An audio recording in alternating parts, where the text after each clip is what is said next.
ಇನ್ನು ಕೆಪಿಸಿಸಿ ಅಧ್ಯಕ್ಷ ಸ್ಥಾನ, ಈ ಸ್ಥಾನಕ್ಕಾಗಿ ಡಿಕೆ ಶಿವಕುಮಾರ್ ಮತ್ತು ಸಿದ್ದರಾಮಯ್ಯ ಬಣ, ಈ ಎರಡೂ ಬಣದ ನಡುವೆ ರಣತಂತ್ರ ಶುರುವಾಗಿದೆ. ಕಾಂಗ್ರೆಸ್ನಲ್ಲಿ ಶುರುವಾಯಿತಾ ಕೆಪಿಸಿಸಿ ಅಧ್ಯಕ್ಷ ಸ್ಥಾನಕ್ಕಾಗಿ ಸಂಘರ್ಷ. ಮೊನ್ನೆ ತಾನೇ ಕಾಂಗ್ರೆಸ್ನಲ್ಲಿ ನಡೀತಾ ಇದ್ದಂತಹ ರಾಜಕಾರಣ ತಿಳಿಗೊಳಿಸೋದಕ್ಕೆ ಅಂತಲೇ ರಾಜ್ಯ ಉಸ್ತುವಾರಿ ಸುರ್ಜೇವಾಲಾ ರಾಜ್ಯಕ್ಕೆ ಎಂಟ್ರಿ ಕೊಡ್ತಾರೆ, ಸರಣಿ ಸಭೆ ನಡೆಸ್ತಾರೆ.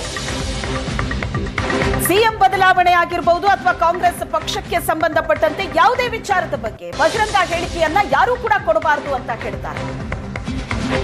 ಸಭೆ ಮೇಲೆ ಸಭೆ ನಡೆಯುತ್ತೆ. ಇದೆಲ್ಲ ಮುಗಿದ ನಂತರ ಸಿಎಂ ಡಿಸಿಎಂ ಪ್ರತ್ಯೇಕವಾಗಿ ಸುರ್ಜೇವಾಲಾರನ್ನ ಭೇಟಿಯಾಗ್ತಾರೆ, ಮಾತುಕತೆ ನಡೆಸ್ತಾರೆ.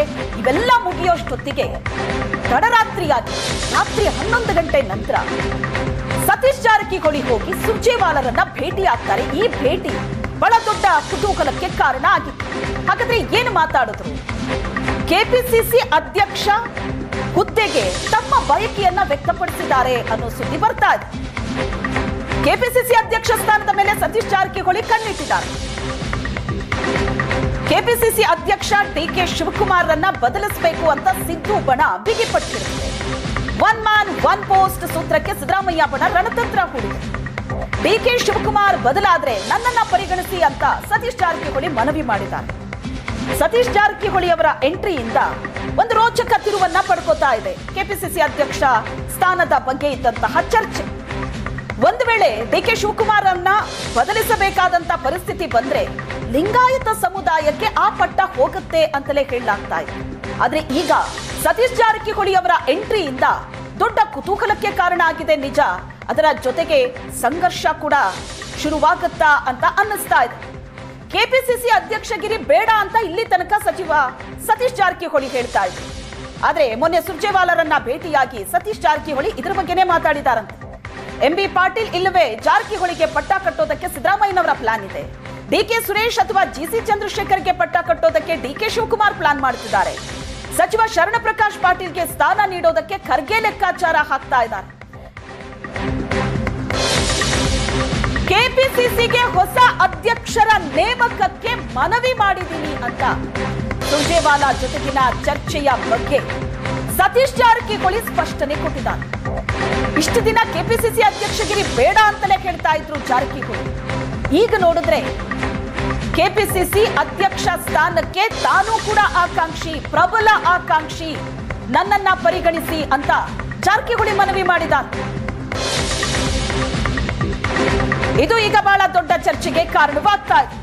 ಡಿಕೆಶಿಯನ್ನ ಮುಂದುವರಿಸೋದಾದ್ರೆ ಅದನ್ನ ಸ್ಪಷ್ಟಪಡಿಸಿ ಅಂತ ಹೇಳಿದ್ರು. ಸುಮ್ಮನೆ ಈ ವಿಚಾರವನ್ನ ಮುಂದೆ ಇಟ್ಕೊಂಡು ಜಟಾಪಟಿ ನಡೆಸೋದು ಬೇಡ, ಅವರನ್ನೇ ಮುಂದುವರಿಸ್ತೀರಿ ಅಂದ್ರೆ ಅದನ್ನ ಸ್ಪಷ್ಟಪಡಿಸಿ ಅಂತ ಕೇಳಿದ್ದೀನಿ. ಪೂರ್ಣ ಪ್ರಮಾಣದ ಅಧ್ಯಕ್ಷರು ಬೇಕು ಅನ್ನೋದು ನಮ್ಮ ವಾದ. ಪೂರ್ಣ ಪ್ರಮಾಣದ ಅಧ್ಯಕ್ಷರು ಅಂದ್ರೆ ಈಗಾಗಲೇ ಡಿಕೆ ಶಿವಕುಮಾರ್ ಅವರು 2 ಹುದ್ದೆಯನ್ನ ನಿಭಾಯಿಸ್ತಾ ಇದ್ದಾರೆ. ಒಂದು ಕೆಪಿಸಿಸಿ ಅಧ್ಯಕ್ಷ ಸ್ಥಾನ, ಇನ್ನೊಂದು ಡಿಸಿಎಂ ಸ್ಥಾನ. ಹಾಗಾಗಿ ನಮಗೆ ಪೂರ್ಣ ಪ್ರಮಾಣದ ಅಧ್ಯಕ್ಷರು ಬೇಕು, ಒಬ್ಬರಿಗೆ ಒಂದೇ ಹುದ್ದೆಯನ್ನ ಕೊಡಬೇಕು, ವೋಟ್ ತರೋರನ್ನು ಅಧ್ಯಕ್ಷ ಮಾಡಿ ಅಂತ ಹೇಳಿದ್ದೀನಿ, ನನ್ನನ್ನೇ ಕೆಪಿಸಿಸಿ ಅಧ್ಯಕ್ಷ ಮಾಡಿ ಅಂತ ನಾನು ಕೇಳ್ಕೊಂಡಿಲ್ಲ. ಇದು ಸತೀಶ್ ಜಾರಕಿಹೊಳಿ ಅವರ ಮಾತು. ಸುರ್ಜೇವಾಲಾ ಜೊತೆ ಏನ್ ಡಿಸ್ಕಸ್ ಮಾಡೋದು ಅದನ್ನ ಹೇಳಿದ್ವಿ ಅಷ್ಟೇ. ಅವ್ರಿಗೆ ಸುರ್ಜೇವಾಲಾ ಜೊತೆ ಹಿಂಗ್ ಚರ್ಚೆ ಮಾಡಿದೀವಿ ಅಂತ ಹೇಳಿದ್ವಿ ಅಷ್ಟೇ. ಇದು ಚರ್ಚೆ ಆಗಿದೆ. ಮತ್ತೆ ಅದ್ಲೇ ಗೊತ್ತಲ್ಲ, ನಾವು ಆಗಾಕ ನಾವು ಬಡ ಜಗಳ ಮಾಡ್ತೀವಿ, ಮತ್ತೆ ನಮ್ಮಕ್ಕೆ ನಾವ್ ಇದ್ ಮಾಡೋದು ಒತ್ತಾಯ್ತದ. ಅವಾಗ ಕ್ಲೋಸ್ ಆಯ್ತು. ಅದು ಬಿಫೋರ್ MP ಎಲೆಕ್ಷನ್ಗಿಂತ ಮುಂಚೆ ಮಾಡಿ ಏನ್ ಅನುಕೂಲ ಆಯ್ತು ಅಂತ ಒತ್ತಾಡ ಇತ್ತು. ಈಗ MP ಎಲೆಕ್ಷನ್ ಮುಗೋದೈತಿ, ಇನ್ನೂ ಟೈಮ್ ಇದಲ್ಲ, ಇನ್ನೂ 3 ವರ್ಷ ಇದಾರೆ.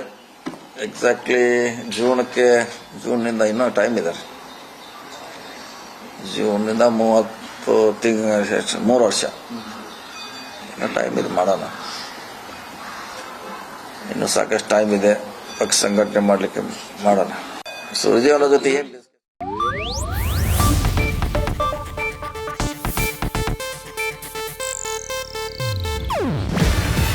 ಇದು ಏಷ್ಯಾನೆಟ್ ನ್ಯೂಸ್ ನೆಟ್ವರ್ಕ್ ಪ್ರಸ್ತುತಿ. ನೀವು ನೋಡ್ತಿದ್ದೀರಾ ಏಷ್ಯಾನೆಟ್ ಸುವರ್ಣ ನ್ಯೂಸ್.